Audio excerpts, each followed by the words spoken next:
Hello, everyone, and welcome back to a new episode of TJS Community Podcast. I'm your host, Nader, and today we are diving into the journey of an international student's fresh start in Malaysia. Our guest is someone who's just stepped foot into campus and is ready to share with us his experience and how he stepped into this new world of friendships, opportunities, and learning. Whether you are a future student or someone who's just curious about international students' life in Malaysia, this episode will give you a first-hand look from someone who's already living it. So let's dive right in. So hello Useyd, how are you? I'm good. Thank you so much, Nader. Thank you for having me. You're most welcome. Thank you for coming. So first off, let's start with your background. Why don't you tell us a little bit about yourself? So my name is Useyd. I'm 20 years old. I'm from India, Mumbai to be specific. I'm studying Culinary Management at Taylor's right now, and I'm in my first semester. Okay, welcome to Malaysia and welcome to our studio. Thank you. So first things first, Malaysia. What made you choose Malaysia as your educational destination? To be honest with you, I wanted to stay back home. I was looking for a university at home, but the visa issues were proving to be quite difficult. When I was recommended to go for a TJS event, I saw Taylor's and looked into Malaysia, and I found that the culture was very welcoming, at least from what I could see. So you were saying something about the culture, which brings me to my new question. It's about your experience adjusting to the culture and lifestyle in Malaysia. How has it been? I would say it hasn't been too difficult.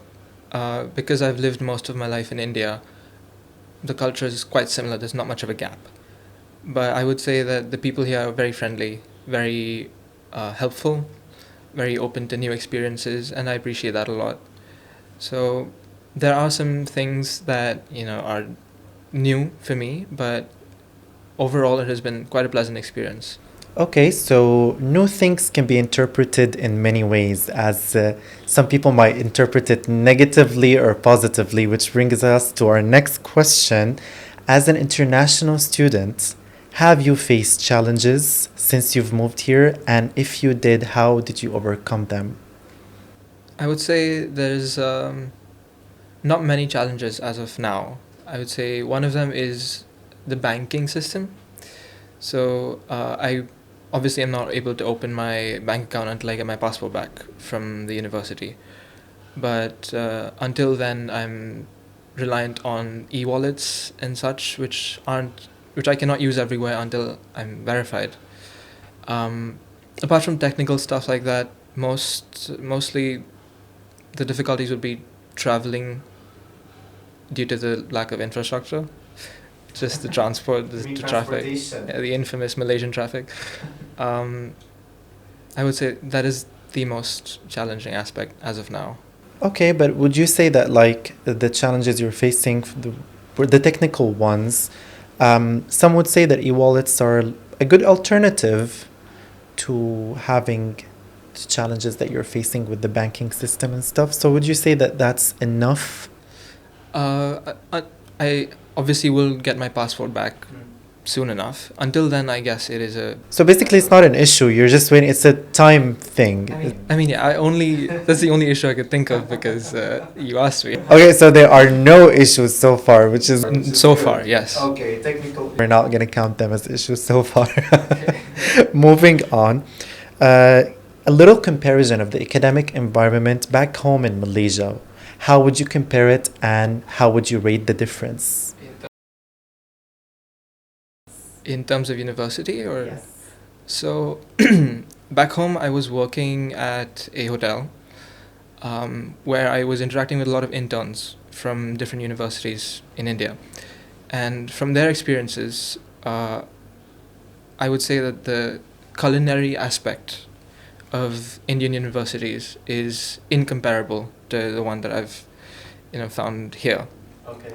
Because I've worked in a kitchen before, I can tell you firsthand that the kitchen that I've seen and have been studying at for the past month or so is amazing. It's top of the line. That's great. I'm happy for you. I'm great that you're having so far a good experience. Thank you. So you'd say that it's definitely a step up. Definitely, yes. Perfect, perfect. Okay, moving on. A lot of students face trouble financing or budgeting themselves. So I would ask you, like, what are the challenges that you are facing financially, and how are you planning or how are you budgeting yourself ever since you've moved here? So I divided most of my bulk expenses into electricity, food, and transport. No rent? Rent is being taken care of by my parents, so I can't really complain. Thank you, Dad. Shout out to Useyd's dad. Thank you so much, Dad. And so I thought that I would, wait a month and see what my expenses are and record them. So I started an Excel sheet where I input all of my transactions, and at the end of the month, so which was last week, I will sit down and figure out where I'm spending more, what I need to control on. And so, for example, if it's food, I will try to cook more at home, which shouldn't be a problem given the culinary degree. But yeah, I would say just record your expenses for the first month or so, and then if you feel like you're overspending, then cut back on where you think you are. But I can tell that you've gone the extra mile, recording everything on an Excel sheet. Yeah. Stuff like that. That's great. That's great. I love that for you. Moving on, let's move to something a little bit lighter about exploring the nice aspects of Malaysia. So, what have you explored, or what do you like so far from of aspects living in Malaysia? What's your favorite? There are a couple, I would say. At least as of now, I can't really choose a favorite, but I would say the food and the people, mostly. Same. Yeah, the food is delicious. It's amazing. I don't really have a problem fitting into or getting used to new cuisine because I enjoy trying new food. And the people, I can give you an analogy. Every time I sit into a Grab, every time I get into a Grab, the conversation's always friendly, always helpful.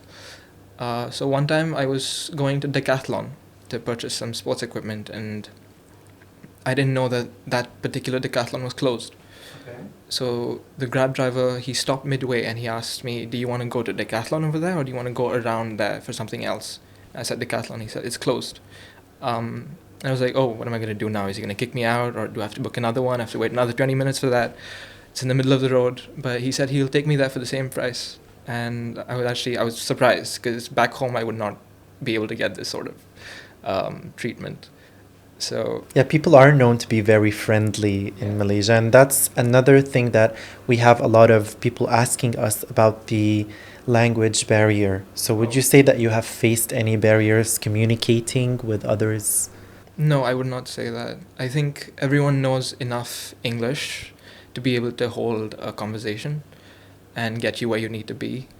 Could be anywhere, could be at a restaurant, transport, anything, you'll be fine. This is not just about dealing with locals or people or service providers, everyone in general. Like from my experience, everyone speaks English. Like I never even in KL, wherever, I never had to communicate in Malay with anyone because everybody goes by with English. So. Yeah.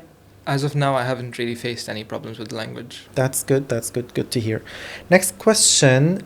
Have you had the opportunity to explore Malaysia? And if you did, what's your favorite spot or favorite destination? So I've been, since I joined the university, I've only been in and around the city. So I've been to the city centre, I've been to Bangsa specifically, I've been near Sabang Jaya city centre. There's a lot of thrift stores, a lot of cafes that you can explore. Some of them are quite hidden, they're hidden gems. I would name a few, but it's slipping my mind right now. So those are nice. They seem like authentic places, family owned, where you can actually get to know the people, get to know the culture. Apart from that, I came to visit the campus a couple months ago, and I had the opportunity to visit Malacca. Oh, Malacca. Which is like a 3-hour drive away. Yeah. And it was a beautiful place. Again, similar food, but again, new experiences. There's a nice night market, that you can go for a walk at night. I remember last time I went to Malacca, it was during the Chinese New Year. And there was a huge festival there. It was beautiful. It was amazing. I can imagine, yes. All right, moving on, let's talk more about university life. So, Taylor is one of the universities that's very well known for its vibrant student community.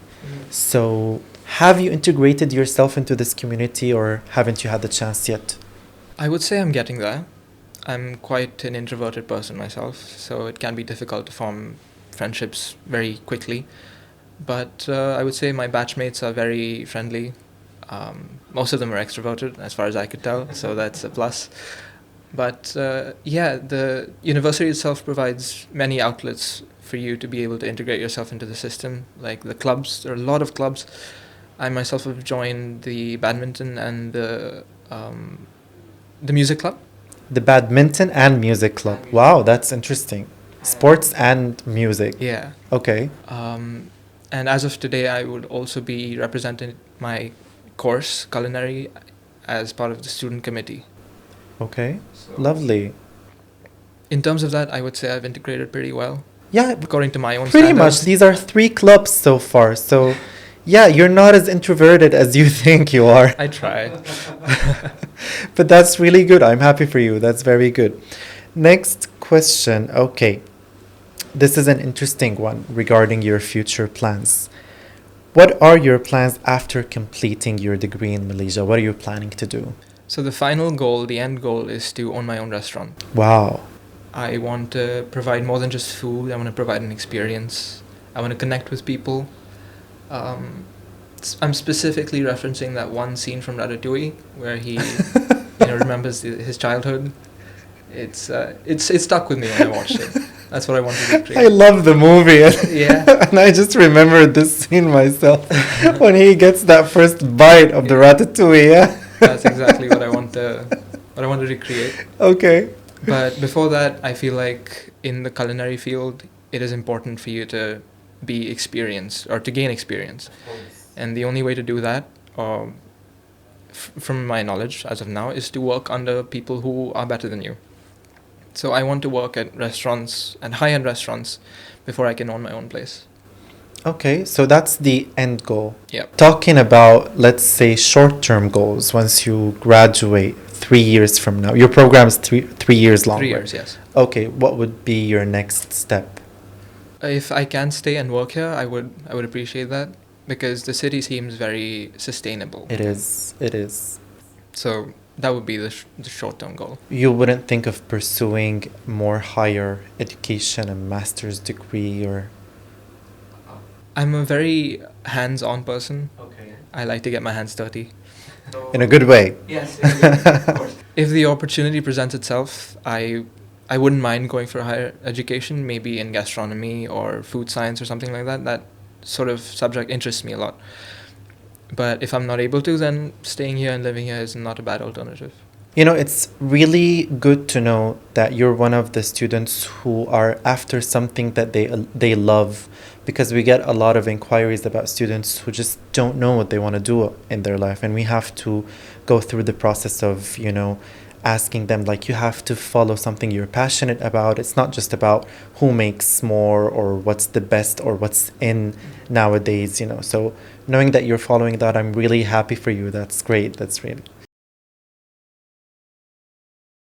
Our last question would be, what advice would you give to new students who are considering Malaysia as their destination? I would say be open-minded.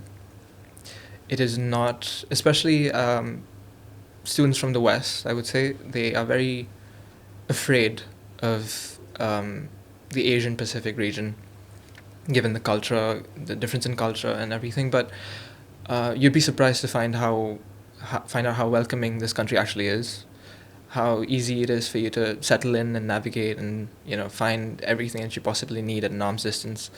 So just be open-minded and don't be too trustworthy of everyone.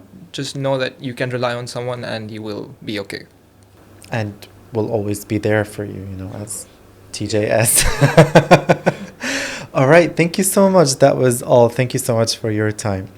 So thank you everyone for watching us. If you liked this episode, don't forget to click like, leave a comment and subscribe, and we'll see you on our next episode. Thank you so much. Goodbye.